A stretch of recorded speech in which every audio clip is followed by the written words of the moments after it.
बेहतरीन जो तो तमाम घनी खुशी महसूस थी रही है। एड़ा मंजर एड़ियों खुशियों एड़ा एड़ियों गैदरिंग्स जी होंदियूं तमाम घट होंदियूं असां ॾाढो इंजॉय किया है इतने ग्रुप्स में संगत में दोस्तन सां गजी करे।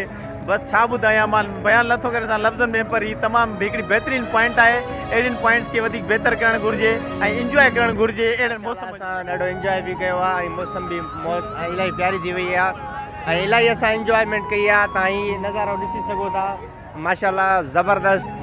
उन खां अलावा मौसम भी प्यारी थी वही है। खाइण पीअण हर लिहाज़ सां असां इंजॉयमेंट तमाम बेहतरीन मौसम लॻो पिया। बारिश जो मौसम लॻो पिया। इंजॉय लॻो पिया। तव्हां ॾिसो था सभु दोस्त गॾु आहियूं पाण में। वॾो वॾो मज़ो लॻो पियो आहे। तमामु बेहतरीन।